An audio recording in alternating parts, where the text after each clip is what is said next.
Bonjour à tous, nouveau numéro du JT de la télé, le 4e de la saison. Au sommaire de ce nouveau numéro, le CSA a rendu sa décision sur la pancarte Macron dégage qui avait été modifiée par France 3, on vous donnera tous les détails. On parlera également de Big Bounce, le jeu de Laurence Boccolini et de Christophe Beaugrand ne reviendra pas à l'antenne, on vous donnera toutes les infos. On parlera également de Géraldine Maillet qui va avoir une nouvelle émission sur C8, on vous donnera également les premières infos sur le concept. Sans oublier le téléfilm sur Grégory Le Marchal, le nouveau projet de fiction de TF1, on vous donne également les premières infos sur ce dernier. Sans oublier les audiences de la semaine en tout début d'émission et les programmes de la semaine en fin d'émission. Et ça, c'est juste après le générique. C'est parti, générique.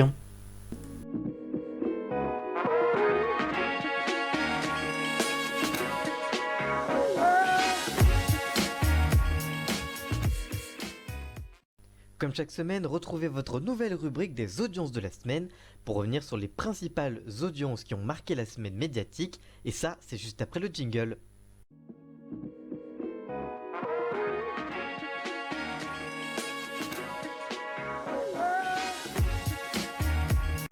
Et on commence comme chaque semaine cette émission par les audiences marquantes de la semaine. Et on commence ces émissions et ces audiences avec les audiences de samedi 21 septembre avec le lancement de Danse avec les stars qui a réuni le pire démarrage de l'histoire avec un démarrage timide à 3,6 millions de téléspectateurs et 19,8% du public. Nouvelle déception également pour la Grande Darka de Cyril Hanouna qui est en baisse avec 242 000 téléspectateurs pour la première partie et 348 000 pour la seconde.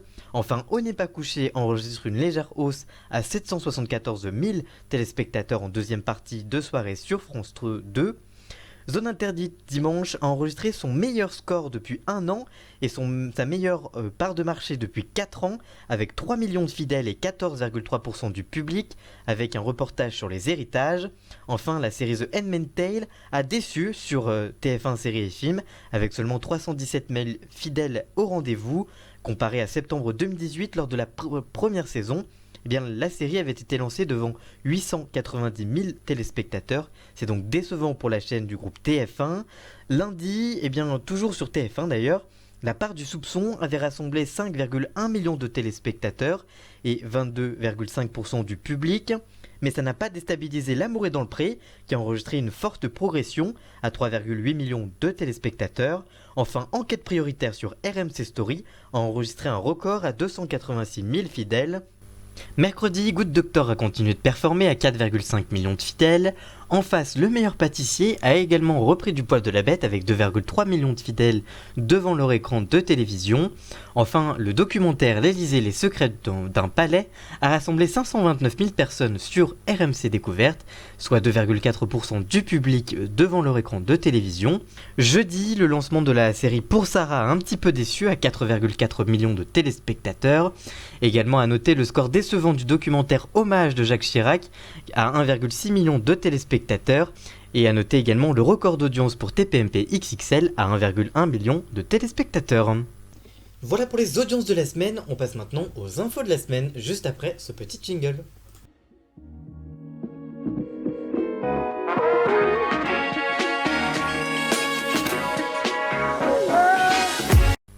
On parle maintenant de la pancarte Macron dégage retouchée par France 3, France Télévisions mise en demeure par le CSA.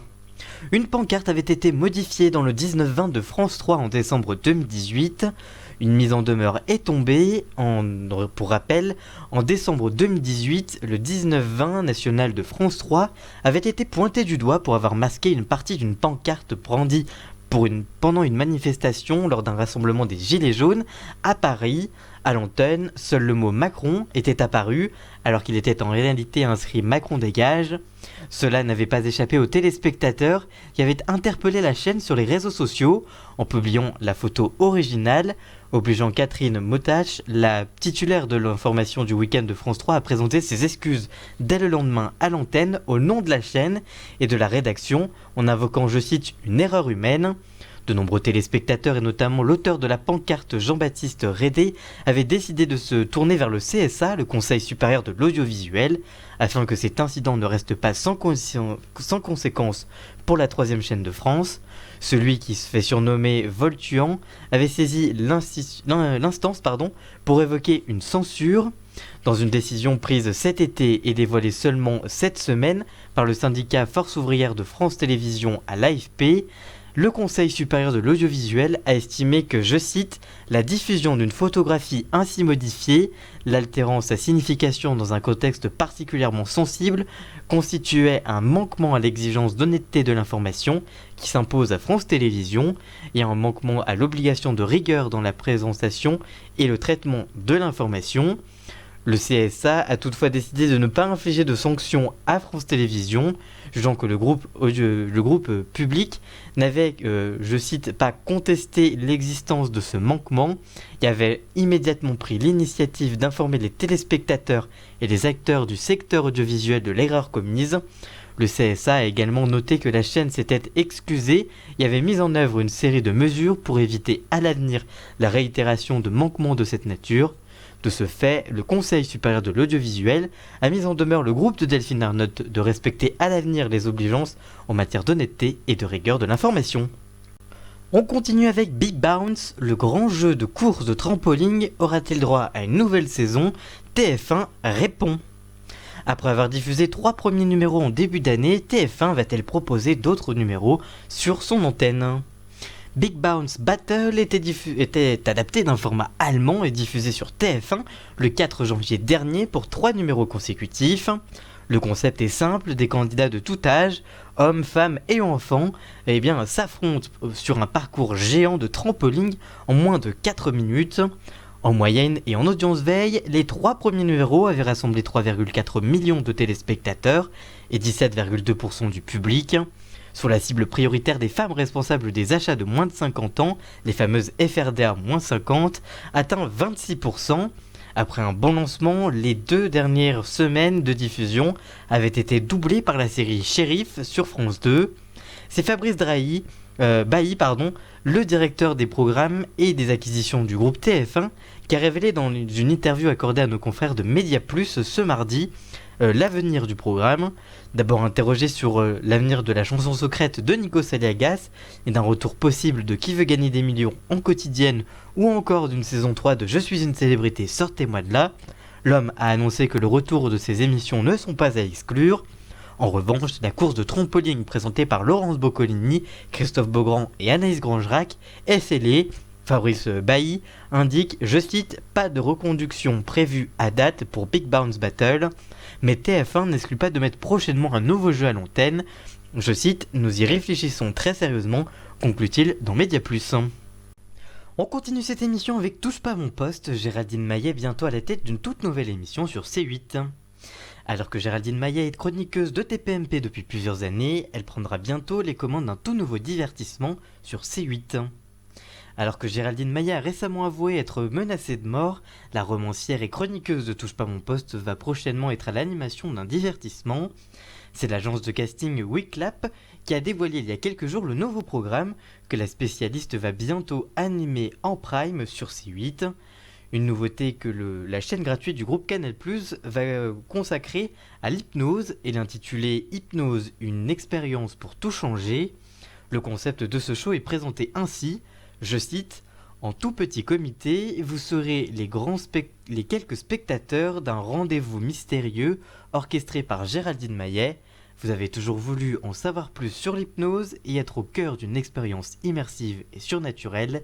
C'est l'endroit où il faut être. » Plusieurs chroniqueurs se sont déjà prêtés à l'exercice d'être à la tête d'un programme sur la chaîne.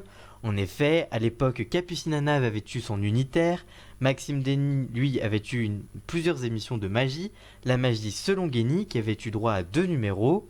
Cet été, Christine Kelly a présenté le retour de l'émission présumée Innocent, son grand succès. Enfin, Mathieu Delormeau et Valérie Benaïm sont respectivement aux commandes de TPMP People le vendredi et de C'est que de la télé du lundi au jeudi en After School sur C8. Pour le moment, ce nouveau projet n'a pas encore été discuté sur le plateau de Touche pas mon poste et la date n'est pas encore connue. On en saura sûrement prochainement dans les prochaines semaines. On continue ces infos médias avec Grégory Le Marchal. TF1 prépare un téléfilm sur la vie du chanteur. Voici toutes les premières infos. Découvert dans la Star Academy, ce téléfilm montrera la vie du chanteur et les coulisses de sa participation à l'émission de télé-réalité. Il y a quelques jours dans Le Parisien, la directrice artistique de la fiction française de TF1, Anne Villot, a révélé les projets à venir pour la chaîne. Parmi les nouveautés de la série événement Le Bazar de la Charité, qui sera à découvrir bientôt à l'antenne, mais aussi les futurs projets de tournage des fictions de la Une. Parmi eux, le téléfilm qui fera vibrer les nostalgiques de la Star Academy et les fans de Grégory Le Marchal.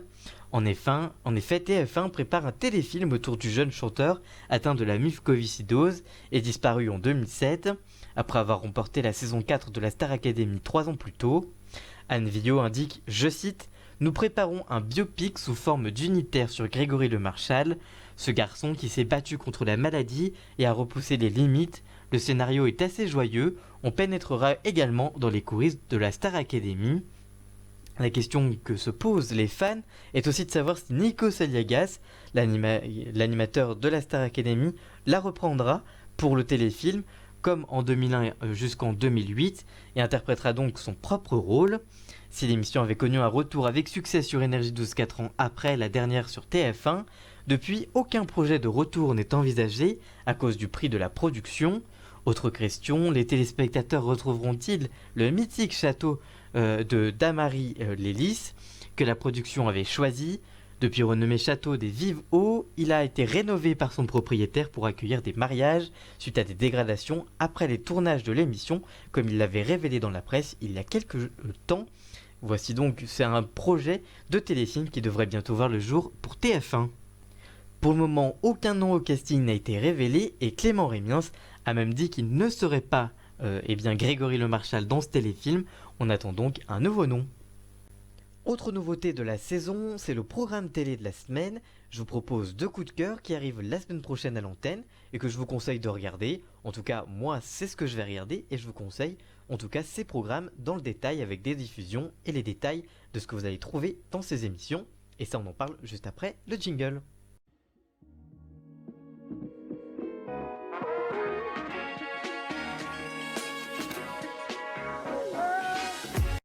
Et on termine comme chaque semaine par les programmes de la semaine.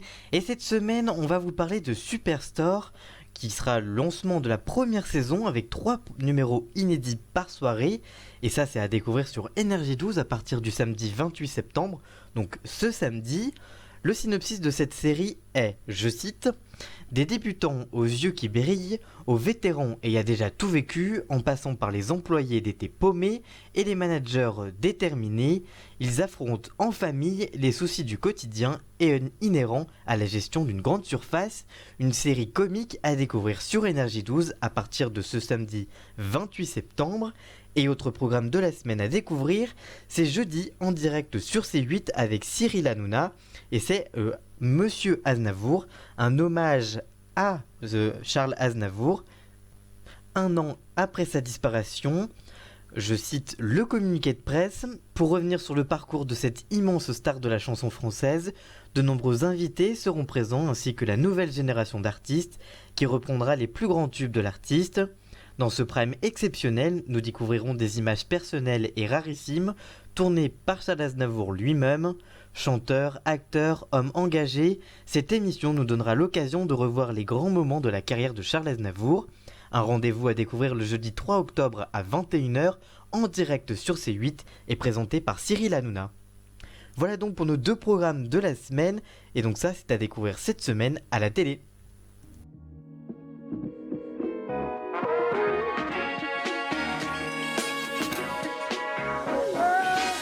Merci d'avoir suivi ce nouveau numéro du JT de la télé, j'espère qu'il vous aura plu. Si c'est le cas, n'hésitez pas à liker, commenter, partager et même à vous abonner.